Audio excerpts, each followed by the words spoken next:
Hello, everyone, and welcome to the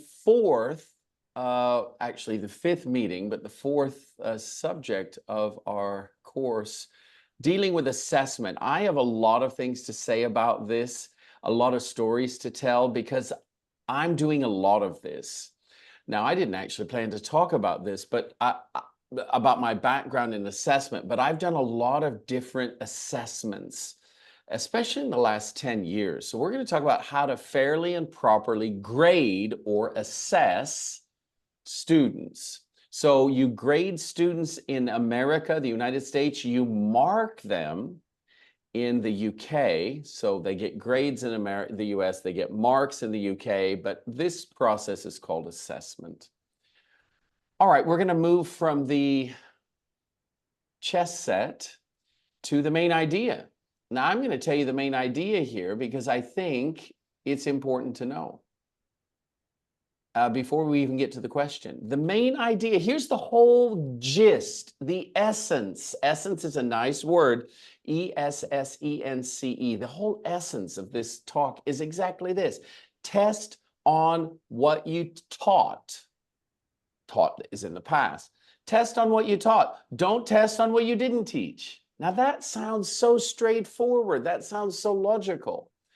And I'm going to talk about how sometimes teachers lose focus, just like students lose focus. So I'm going to help you. I think today, for some, I anticipate everyone having, and those are many of you watching this on video, I really believe I'm going to address at least all of you at least one time during this video. So watch for it. And then at the end, you can tell me what that one time was. All right. What's the key question that I'm going to answer? I'm going to answer, what are the main factors in fairly assessing students?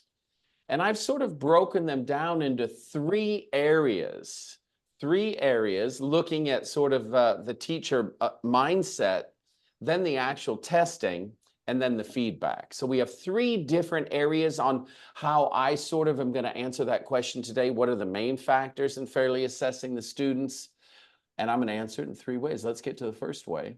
But before we, okay, I think we have a, there we go. Now, I want to just review, we talked about activities last week, and I'm going to have a short review, very short compared to earlier meetings, and I'll tell you why. The reason will become clear in a minute. But basically what we talked about, or what I talked about, and what I sort of mentioned in your homeworks, is that if you're going to practice speaking, there are different activities, different ways to do this. But the thing you want to be the conscious of, it doesn't really matter the activity. We're going to talk more about activities and new technology later.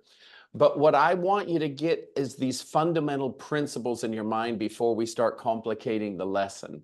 And here it is in the small print. Most any activity can work as long as students are speaking most of the time. So if you're doing a practice activity and you and the teacher are speaking 65% of the time, then this is no longer a conversation class. This is a lecture. It's a different genre. So you just have to be very aware of these things. Ask yourself, check, monitor. All right, I meant to have this as a conversation class. Am I actually speaking most of the time? I mean, most teachers do it. I have a problem with this. I'm fastidious. I'm very conscious, and I'm having to monitor myself and not speak too much. So this is the fundamental. Reading, it's the same. Listening, it's the same. Ask yourself, this is a really interesting point. So you talk to your teacher friends, oh, we did reading today. I mean, one of the things, if I were the teacher supervisor, if I would sit in your room and I know you're doing listening, I would time how many minutes of the hour were devoted to students actually listening to something other than your voice. Which is also listening, if it's in English. But if we're doing activities, then yeah, how much of that is listening? And if you're aware of that and ask yourself that question, let me tell you what's going to happen.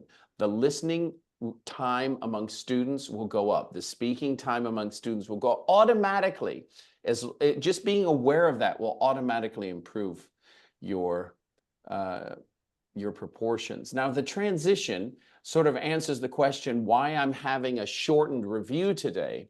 What's the relationship between activities and assessment? Now, as I've talked to you early in this course, transitions are really important. If students know the logical link between the last class and this class, it makes a lot more sense. They can sort of, oh, okay, I see it.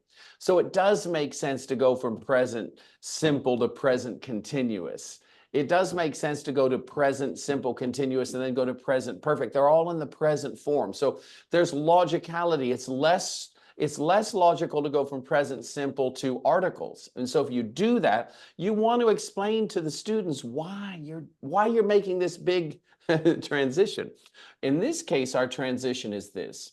From activities last week in the lesson to assessment. Now, here's my question. What's the relationship between activities in the class that sort of follow your method or your approach and the assessment used to evaluate students' abilities? Is there a relationship between these? Maybe to see how much they are prepared to move to the next topic. I think, well, that would be part of it. Absolutely. That gives you an idea of, how fast or slow we need to go. And I made an assessment after the first meeting and after getting homework from the first meeting that we have to basically do a long review of meeting number 1, and that was an assessment. So the approach in activities and the approach in assessment should be a little bit similar. In other words, you want to make sure your activities line up with the main skill and that your assessment aligns with what your big goal is or the main skill you've been trying to, or knowledge set that you've been trying to help the students learn. That's exactly right, Siam. So activities and assessment follow the same line of thinking. So remember in the last class, which if you watch the video, you'll see this. I was suggesting learning by repetition. Students learn when they touch something a few times. So whenever you do something for the first time, whether it's drive a car to your, maybe you're going to the university for the first time in a car, you're going really slow. And that second time it gets a bit faster and so on and so forth. So here it's similar. You know all this. We're learning by repetition and so do your students. First example is me. If I'm starting the class and it's not a flipped classroom, look in number 3, then I'll give a clear example. Then I will do an activity where the in-class example aligns with the key question and the method. Then for homework, it'll align with the activities. Now, if I'm using a flipped classroom, that means actually the homework begins this whole process. And then in class, we go through activities and teach them through the second time. And then we have some revision in the next class. The length of it depends on how well they're doing or how well you think they're doing. And then finally, assessment. So this follows one long continuum. Now, assessment honestly seems like a pretty straightforward affair. Let me just show you, let me go back to the main idea. This seems very straightforward. Test on what you taught. How could anything go wrong with that simple dictum or idea? Well, let's see. Now, before we do that, here's a bit of background because I want to talk actually about what types you do, but I want to explain my question before I do this. Types of assessment, which do you use? I want you to answer that in just a second, and I'm going to call on other people now. So I want to hear some other people chat, but here's what I mean. So we have written tests. Written tests are less biased because everything's on the paper and you can compare everything in sort of, you have a freeze, everything's frozen, you can compare, and so there's less bias, but of course it's very poor for assessing speaking, and speaking is really critical in the language learning process. There's an oral type of exam, which is obviously better suited for speaking. The problem here is the bias. We tend to give students we like better grades, or students we think are more talented better grades, And then the opposite's true for these other students. We also give we can give performance points if it's a team or group exercise, a group project, or presentation. And then the exact types of exams, you can make your own. Now we're looking at the right-hand side. Some of you make your own exams. This takes more time to prepare. Others of you, but the good news is it's more, in general, it suits your students' needs better. This is in theory. In theory, it should suit your particular needs better. Or you use a publisher's or someone else's exam. Now, the good news is here is that it's probably solid methodology if it's a good publisher, but it's less specific to your class. Now, what I'm going to try to do is help you with methodology, but I'm not going to use the word methodology. I'm going to use the word common sense. Common sense, I believe, can help you produce a good exam. Now, let's talk about how you test. Do you even test your students? And if so, how do you test your students? Let's have a little chat about this. Let me hear from someone I haven't heard from. Jane is smiling. I see Jane smiling a little bit. Nurhan, Yes, I am. Now, whenever Yes, someone we are. smiles, that's a verbal clue that they have something on their mind, and I want to hear. Yeah, for sure, I'm testing my students, but it depends on their age. For example, with adults 30 plus, we have a little conversation. We are listening each other. We are talking different topics.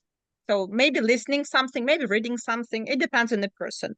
With kids, we play little games. Like, for example, they are, I don't know, they found something interesting in the books, which they are fond of. They showed me what they like, dislike, colors, shapes, fabric, something like this.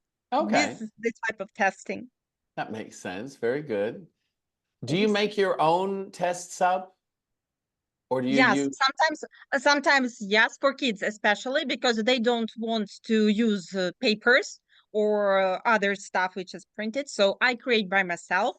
For adults, for sure, I use that we have already. Okay, very good. Thank you. Data that we have is a euphemism for borrowing other people's tests. I love it. Data that we have, very nice. That's fine. And it's a good practice. It's a good practice. I do it. There's nothing wrong with that. You know, as long as you deal with the copyright issues. Someone else, can I hear from someone else? Ludmila, Nurhan, or maybe Elena, how do you test your students? What do you do? What sort of tests or assessments do you do? So may I speak, Elena? Yes, please. Okay. So actually, I don't like testing my students because this kind of activity makes them nervous, and sometimes they're in panic, especially when they are young children. Well, they don't like it much. But so it depends on what I need to check. For example, if it's connected with reading, I use vocabulary. I use such kind of so different kinds of tasks that I prepare myself in Wordle and Quizlet. So I think it's the best way to check, for example, the meaning of the word or the translation or how you can use it, this flashcards, something like this. And Okay. of course, I use some solid methodology from maybe these are tests from different books, course books. For example, when we are preparing for tests after leaving school, so I have some tests from previous years and I use them for my students to test. And Okay, of course, good. to understand their level, to grade them, just I can use some online tests. I like it very much with the self-check, but Okay, great. only if I meet my needs, because I don't Very like, good. well, just to have something else that we haven't talked about. Thank you, Elena. So you do a large variety of tests, despite the fact that your students don't like it. You then rambled. Elena said my students don't like it. Did you mean just the younger ones or all students? No, when they are adults, they well assessing as having some kind of testing. Well, I'm not a schoolboy or a schoolgirl. I don't like it. I want to, so I just don't say that I'm testing them. I avoid this word. I Okay. just cover it under some kind of other source. Got it. Thank Let's you. play. Let's. We're going to talk about how to assess your tests, the tests you're using, because even if it's produced by someone else, it doesn't always mean it's great. You can assume it's good if it's a big publisher. Not always great, but good, at least good. And we're going to talk about how to assess it. And I think it's going to really open your eyes for some of you on like, wow, I can assess a test. I don't have to be this perfect methodologist. I can actually have the confidence to answer whether this is a solid test or not. That's the goal of this. Partly the goal is to imbue you. Imbue is a nice French word, I-M-B-U-E. Imbue you with confidence. So let's begin.